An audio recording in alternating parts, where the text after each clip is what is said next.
여러분, 현대에 이르러서 더욱, 그리고 객관적으로 안전하다고 하는 선진국일수록 더욱 더 많은 두려움을 안고 사는 것은 왜일까요? 심리학자들이 대략 이렇게 대답합니다. 세 가지로. 첫 번째는 너무 많은 정보, too much information 때문이라는 거예요. 비행기 사고가 일어나면 TV에서 계속 보여주니까 그게 각인되어 있는 거예요. 여러분, 요즘에는요, 병원에 가서 병명을 들으면 그냥 잊지 않습니다. 집에 가서 뭐 합니까? 인터넷 찾아보죠. 관련 병명. 그래서 며칠 내에 거의 뭐 반의사, 구체적인 병명에 대해서 의사보다 더 많은 정보를 갖게 됩니다. 근데 그런 정보를 많이 갖고 이야기를 많이 들으면요, 도움이 될까요? 두려움이 가실까요? 더해질까요? 인터넷을 보면요, 나았다는 사람도 있고 심해져서 어려워졌다는 사람도 있습니다. 듣고 나면 뭐가 더 기억에 많이 남습니까? 이상하게 우리는요, 이 네거티브한 쪽으로 이 기억에 많이 남아요. 신경이 써요.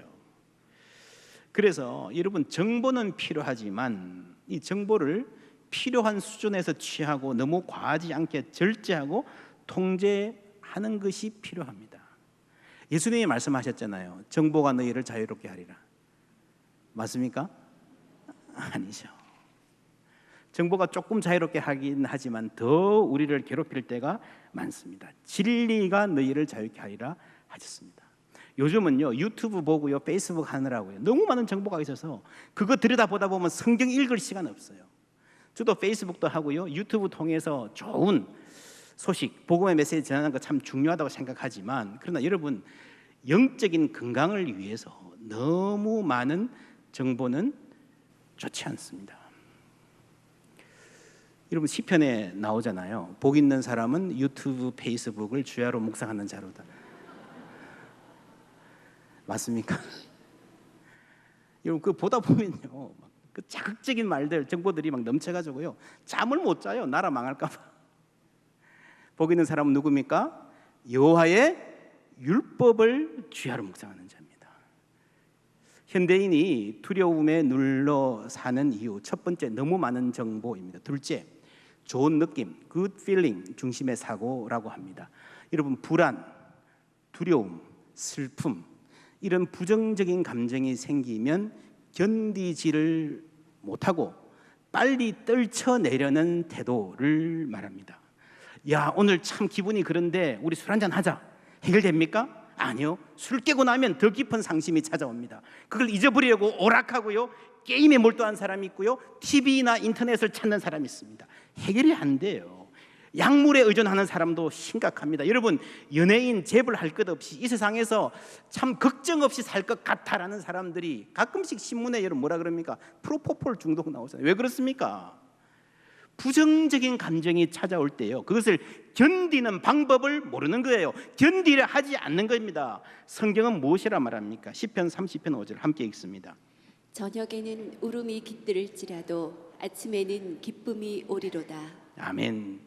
울음이 찾아오면, 야, 너 왜 왔니? 빨리 나가. 떨쳐버리려 하지 마십시오. 아, 내가 슬프구나, 내가 지금 힘들구나, 그러면 됩니다. 내가 그리스도인인데 이걸 이렇게 두려워서야 되냐? 빨리 떨쳐버려야지. 여러분, 그게 안 돼요. 울음이 깃들인다. 깃들인다는 말은 무슨 말이에요? 우리 집에 와서 하룻밤 잔다는 이야기예요. 너 왔니? 그래, 조용히 있다 가라. 그러면 신기하게도 아침이 되면 간다는 거예요. 야, 너 왜 왔어? 빨리 나가, 빨리 나가. 그러면요, 끈질기게 들러붙어 있는 게 울음이라는 겁니다. 두려움이라는 겁니다. 그래서 우리는 부정적인 감정과 함께 지내는 법을 배워야 됩니다. 그게 안 되는 거는요, 성공적인 삶을 산 사람들일수록 더 심합니다. 엘리야, 우상 섬기는 선지자 850명과 대결하여 승리를 거둔 대단한 성공 뒤에 찾아온 두려움, 감당이 안 됩니다. 그래서 보통 사람들보다 더 낭만하고 심지어 나를 죽여주십시오 하는 데까지 이른 것입니다. 세 번째는요, 첫째는 너무 많은 정보, 두 번째는 좋은 느낌에 대한 강박적 추구, 세 번째는 고립, 공동체의 상실입니다. 옛날에는 대가족으로 살았잖아요. 마을에서 건너 집에 무슨 일이 있는지 다 알고 나누고 살았잖아요. 그죠? 근데 요즘은 아파트 문 닫고 들어가면요, 무슨 일이 있는지 모릅니다. 가족 안에서도 방문 닫고 들어가면 대화가 안 돼요. 뭘 하는지 모릅니다. 두려움이 찾아오면 공동체가 없기 때문에, 고립이 되어 있기 때문에 속수무책 해결할 수가 없다는 거예요. 여러분, 오늘 이 말씀에서 엘리야의 두려움을 다루시는 하나님의 손길을 배울 수 있습니다. 우리가 배울 교훈 첫 번째, 고립을 피해야 됩니다. 건강한 관계에 있는 사람이 두려움을 이깁니다. 엘리야는 사환을 데리고 혼자서 멀리 도망했습니다. 브엘세바에 이르러서 사환도 남겨두고 하루 길을 더 들어갔다 그랬습니다. 모든 사람을 멀리한 거예요. 그리고 하나님께 이렇게 말합니다. 그가 대답하되 내가 만군의 하나님 여호와께 열심히 유별하오니 이는 이스라엘 자손이 주의 언약을 버리고 주의 제단을 헐며 칼로 주의 선지자들을 죽였음이오며 뭐라고요? 오직 나만 남았거늘. 오직 나만 남았거늘. 두려움 앞에서 느끼는 고립감입니다. 이런 우리도 비슷하잖아요. 두려움이 찾아오면요 참 섭섭한 마음이 많이 듭니다. 왜 사람들이 이걸 몰라주지? 근데 엘리야는 혼자 스스로 멀리 가가지고 스스로를 고립시키고 고립감을 호소하고 있습니다. 여러분, 예수님도 비슷한 두려움 앞에 서신 적이 있습니다. 십자가를 앞두고. 근데 예수님은요 제자들 3명을 데리고 가서 함께 기도해 달라고 부탁하셨습니다. 누가복음에 보면요 돌 던질 만큼 가서 그런 거리에서 기도하셨다 했습니다. 돌 던질 만큼이라는 이 표현은 굉장히 의미심장한 표현입니다. 이 거리는요 저기서 큰 소리로 기도하면 아 기도하는구나는 알지만 구체적인 말소리는 잘 안 들리죠. 그 정도의 거리. 뭔가 하면은 하나님과 내가 1대1의 관계를 갖고 내밀한 기도를 할 만큼 멀고 완전히 고립되지 않을 만큼 가까운 적절한 거리. 이게 우리가 영적으로 배워야 될 훈련입니다. 우리는 나의 영적인 문제를 스스로의 언어로 나 자신이 하나님과 대화할 필요도 있고, 그리고 이웃과 함께 나누고 도움을 받아야 될 필요도 있습니다. 너희들 필요 없어, 내 마음 아무도 몰라, 내 인생 내가 알아서 할게가 아니라는 거예요. 그렇다고 해서 내 문제를 전적으로 남에게만 의존하는 것도 좋지 않습니다. 그게 그 거리가 뭐예요? 돌 던질 만큼의 거리라는 겁니다. 건강한 관계가 두려움을 이깁니다. 그래서 교회가 있는 거예요. 여러분, 어려운 일 있을 때 반드시 교구 목사님들께 알려주십시오.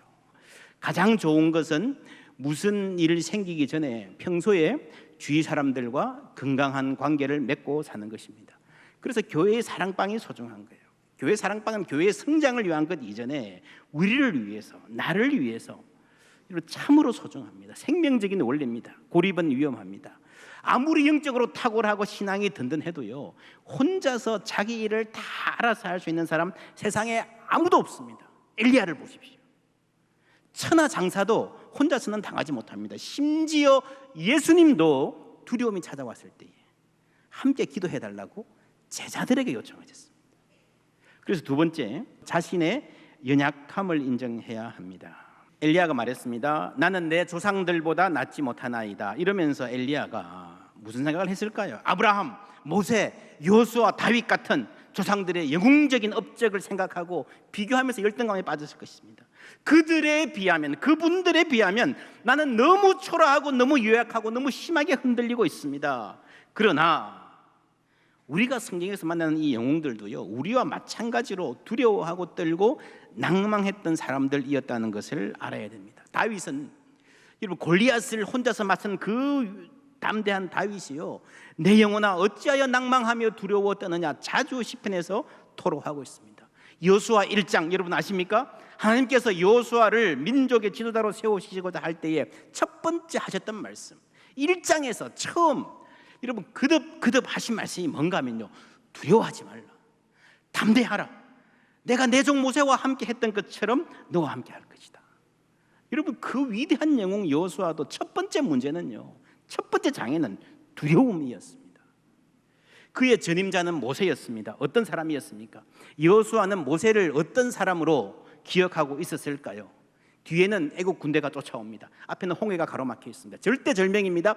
온 백성이 파랗게 질려서 바들바들 떨고 있습니다. 그런데 모세는 이렇게 말합니다. 출애굽기 14장 13, 14절 함께 읽습니다. 모세가 백성에게 이르되 너희는 두려워하지 말고 가만히 서서 여호와께서 오늘 너희를 위하여 행하시는 구원을 보라. 너희가 오늘 본 애굽 사람을 영원히 다시 보지 아니하리라. 여호와께서 너희를 위하여 싸우시리니 너희는 가만히 있을지니라. 아멘. 얼마나 멋집니까? 얼마나 당당합니까? 이런 모세의 이미지가 여호수아의 뇌리에 깊이 박혀 있었을 것입니다. 이제는 내가 그 자리에 서야 됩니다. 앞에는 가나안 흉악한 군대들이 있고 우리가 별로 실력이 없습니다. 내가 그 자리에 서서 할 수 있을까? 바들바들 떠는 것은 당연합니다. 근데 여러분 아십니까? 모세도요, 하나님이 처음 부르셨을 때에 했던 말이 이겁니다. 하나님, 보낼 만한 자를 보내소서. 나는 아니라는 거예요. 보낼 만한 자를 보내소서. 세상 사람들이 다 그 일을 할 수 있다 그래도 나는 못해요. 나는 할 사람이 아닙니다. 하나님 잘못 보셨습니다. 여러분, 이 말이 그냥 하는 말이 아니에요. 이유가 있습니다. 모세는 40년 전에 욱해서 사고치고요, 그 길로 광야로 내뺀 사람입니다. 왜요? 너무 두려워서. 여러분, 영화 같은 데 보면은 이때 모세를 굉장히 멋있게 표현하는데 그렇지 않습니다. 너무 두려워서 그 길로 내뺐습니다. 내가 한 일을, 여러분, 내가 책임지는 그런 당당함과는 거리가 먼 사람입니다. 여러분, 남자라면, 사나이 대장부라면 어쨌건 사람을 죽였으면 나와서 이 얘기를 하고 벌을 받든지 뭐 주장을 하든지 변호를 하든지 해야 될 거 아닙니까? 일을 저질러 놓고 그 자리에 가지 않고 그대로 내뺍니다. 무책임하고 비겁하기 짝이 없는 행동입니다. 모세가 떠나고 나서 이 사건이 여러분 애굽 땅에서 어떻게 기억되고 사람들이 모세라는 사람을 어떻게 오해하고 소문이 났을까 좀 생각해 보십시오. 그렇게 비겁하게 도망가고 난 다음에 모세가 지팡이를 들고 바로 앞에 나타나면 바로가 뭐라고 할까요? 모세가 지금 어떻게 예상할 수 있겠습니까? It's you? 너냐? 옛날에 그 들떨어진 왕자 하나 이상한 놈 있었다 그러던데 너 안 죽고 살아 있었네? 근데 뭐라고? 뭘 히브리인들 보내라고? 아마 신하들도 배를 잡고 웃었을 것입니다. 그게 모세입니다. 믿음의 조상 아브라함, 여러분 어디 가서 힘센 사람이 있으면요, 저 사람이 내 아내를 빼앗아가고 나를 죽일지도 몰라 하고 지레 겁먹고, 저기서는 한마디도 안 하는데, 그럴 기미도 안 보이는데 내 아내가 아니고요, 동생이에요, 동생. 그냥 알아서 하세요. 그랬던 사람입니다. 여러분, 엘리야가 두려움에 떨리면서 우리 조상들은 안 그랬는데, 하지만 그 모든 사람들이 살았을 때는요, 전부 다 두려움에 눌려서 살던 사람들이었어요. 그러니까 우리는 강한 척 할 필요가 없습니다. 여러분, 알고 보면요, 강한 척, 괜찮은 척, 센 척 하는 사람들이 속으로는 바들바들 떨고 있는 경우가 많습니다. 우리는 아브라함이 아니라 그런 아브라함을 믿음의 조상으로 삼으신 하나님, 모세가 아니라 그런 모세를 통해서 출애굽을 이루시고 홍해를 가르신 하나님, 여호수아가 아니라 그런 여호수아를 통해서 가나안을 정복하게 하신 하나님께 집중해야 할 줄 믿습니다. 그래서 여러분에게, 나에게 두려움이 찾아오면 놀라지 마시고 이상하다 생각하지 마세요. 내가 두려워하고 있구나, 내가 참 연약하구나. 우리가 그렇지 않습니까? 다른 사람들이 그런 일을 당하면요, 괜찮아, 담대해, 기도하세요 했지만 막상 내가 당하고 보니 힘들잖아요. 그때가 은혜의 때입니다. 내가 참 연약하구나 인정하고요, 하나님 바라보시기 바랍니다. 그래야 우리는 하나님을 의지할 수 있습니다. 예수님도 십자가를 앞두고 겟세마네에서 이렇게 말씀하셨습니다. 함께 읽습니다. 말씀하시되 내 마음이 심히 고민하여 죽게 되었으니 너희는 여기 머물러 깨어 있으라 하시고. 아멘. 여러분, 예수님도 고민을 있는 그대로 말씀하셨어요. 이 인격의 투명성이 능력입니다. 예수님도 그러셨는데 우리가 뭐라고 늘 괜찮은 척해요? 강한 척해요. 흔들리지 않는 척 위선을 떨어요. 바울도 그랬습니다. 바울이요, 고린도전서를 보면요, 목회할 때 마음을 솔직하게 편지에 쓴 대목이 나옵니다. 내가 너희 가운데 거할 때에, 내가 여러분 가운데서 목회할 때에 뭐라고요? 약하고 두려워하고 심히 떨어노라. 여러분, 설교하라 그러면 벌벌벌 떨고 여러분, 바울이 그랬다는 거 상상할 수 있습니까? 자신의 입으로 그렇게 말합니다. 우리는 연약합니다. 두려움에 시달림에 삽니다. 여러분, 강한 척 하는 게 믿음이 아니라 나의 연약함을 인정하고 하나님 의지하는 것이 믿음인 줄 믿습니다. 바울의 두려움과 믿음에 대해서는 다음 주에 계속 이어서 말씀드리도록 하겠습니다. 세 번째, 육적인 공급과 영적인 회복의 균형이 필요합니다. 엘리야가 극단적인 상심에 빠졌을 때 하나님께서 나타나셔서 어떤 해결책을 주셨습니까? 보통 우리가 이런 일을 당하면요, 누가 이런 어려움을 호소하면, 신앙적인 슬럼프에 빠졌다 그러면 뭐라고 하십니까? 기도하세요. 성경 보시고 큐티하세요. 하나님은 어떻게 하셨습니까? 열왕기상 19장 5절에서 7절까지 함께 읽습니다. 노뎀나무 아래에 누워 자더니 천사가 그를 어루만지며 그에게 이르되 일어나서 먹으라 하는지라. 본즉 머리맡에 숯불에 구운 떡과 한 병 물이 있더라. 이에 먹고 마시고 다시 누웠더니 여호와의 천사가 또다시 와서 어루만지며 이르되 일어나 먹으라. 내가 갈 길을 다 가지 못할까 하노라 하는지라. 아멘. 자고 일어나니까 숯불에 구운 떡 물 한 병이 있습니다.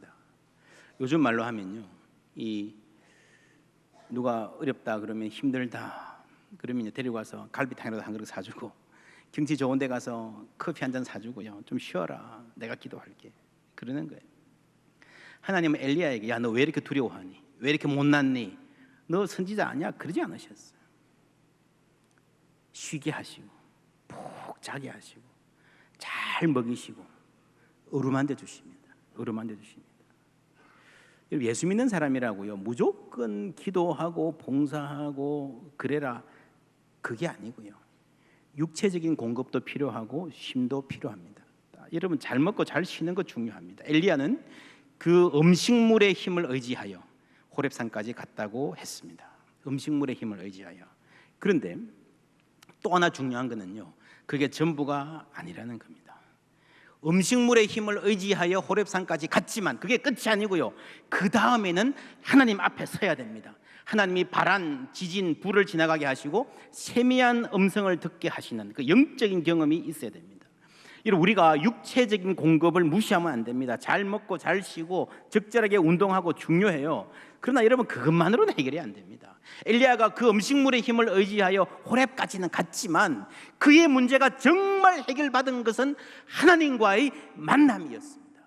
예수님이 겟세마나에 갈 때에 주위 사람들의 도움이 중요했지만 결정적인 핵심은 하나님과의 만남이었어요. 옛날 어른들은요, 너무 신앙생활, 교회생활을 강조하고 육체적인 필요를 무시해서 아쉬움이 있었는데 요즘은 그렇지 않습니다. 교회마다 쉼, 여유, 문화적인 접근 많이 강조하는 경향입니다. 오늘 이 엘리야 본문도요, 많은 목사님들이 많은 교회에서 여러분 쉼과 관련해서 설교를 합니다. 그러나 좋은 경향인데요, 필요한데요, 그것만으로 안 된다는 것을 알아야 됩니다. 여전히 우리는 기도해야 되고, 여전히 우리는 말씀의 훈련을 받아야 되고, 회개해야 되고, 변화를 받아야 됩니다. 핵심은 영적인 회복입니다. 물론 이 영적이라는 말은 정확하게 말하면 쉬고 교제하고 하는 까지 포함하는 개념입니다. 중요한 것은요, 공부만 하고 놀지 않으면 바보가 된다, 맞지만 반대로 늘 놀기만 하고 공부하지 않으면 어떻게 되겠습니까? 더 바보 되죠.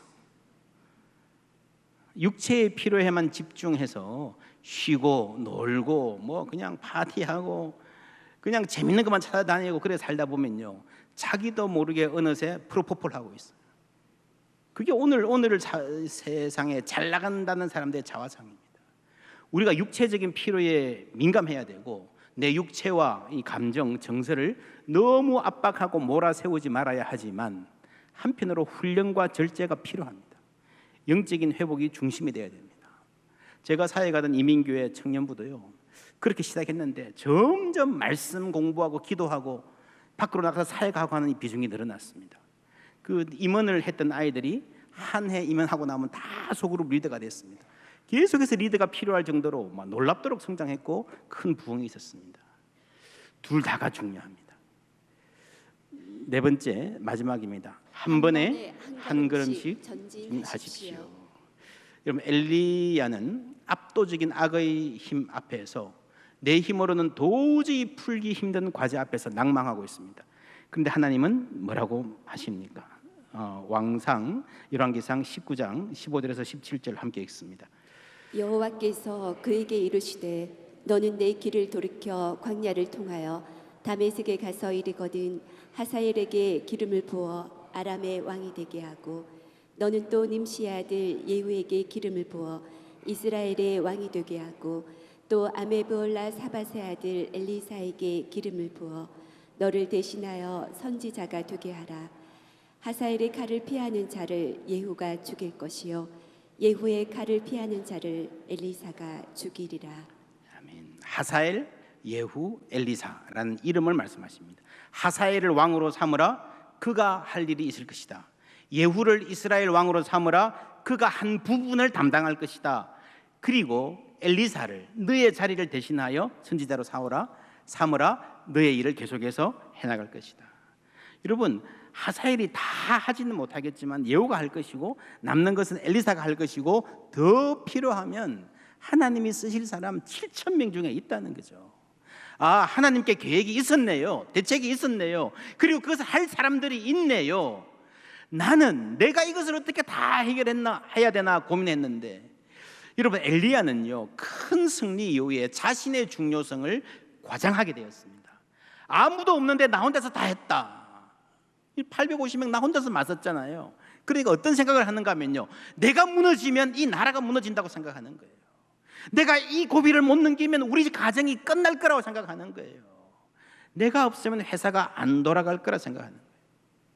그러니까 부담이 커지고 그게 두려움이 되는 겁니다. 잘 될 때는 교만하다가 벽에 부닥치면 쉽게 무너집니다. 그러니까 내가 무너지면 이 모든 게 끝장이다 생각하는 거예요. 나라가 망한다 생각하는 거예요. 착각입니다. 이 나라를 구하는 것은 내가 할 일이 아니고 하나님이 하실 일인 줄 믿습니다. 우리 교회를 책임지고 우리 가정을 책임지고 여러분 자녀를, 손자 손녀의 삶을 책임지실 분은 하나님이신 줄 믿습니다. 나는 부모로서 그냥 나에게 맡기신 일만 최선을 다하면 되는 거예요. 나머지는 하나님께 맡기는 믿음이 있으시길 바랍니다. 너무 걱정하지 마십시오. 여러분, 걱정 많은 부모가 자녀 사랑하신답시고요, 자녀에게 부담 주고 자녀 삶을 망치는 거예요. 교회 사랑한답시고 교회 걱정 많이 하는 사람이 교회를 망치고요, 나라 걱정 많은 사람이 나라를 망치는 거예요. 하나님이 하십니다. 우리는 내 자리에서 내 일만 잘 감당하면 됩니다. 하나님은 엘리야, 엘리사, 하사엘, 예후 차근차근히 하나님의 일을 해 나가시는 줄 믿습니다. 와, 이걸 내가 다 어떻게 감당하지? 야, 내 인생 계속 이렇게 어려워지면 난 앞으로 어떻게 살지? 아니에요. 나는 오늘만 살면 돼요. 내일 일을 염려하지 말라 하셨잖아요. 내일 일은 모릅니다. 하나님이 속 안에 있는 줄 믿습니다. 만약 내일이 되어서 또다시 내가 견뎌야 하는 상황이 된다면 그때 다시 견딜 힘을 하나님 공급해 주실 줄 믿습니다. 나는 오늘 주님께 맡기고요, 지금 나에게 주어진 삶, 내 앞에 당하는 경주 감당하는 거예요. 한 번에 한 걸음씩 묵묵하게, 그러나 담대하게 당당하게 전진하는 삶 되기를 바랍니다. 그럴 때에 우리는 두려움에서 해방될 것입니다. 하나님 우리 인생의 주인이시며 이 세상을 책임지시며 마침내 모든 것이 합력하여 선을 이루게 하실 것이라는 이 진리가 우리를 자유케 하실 것입니다.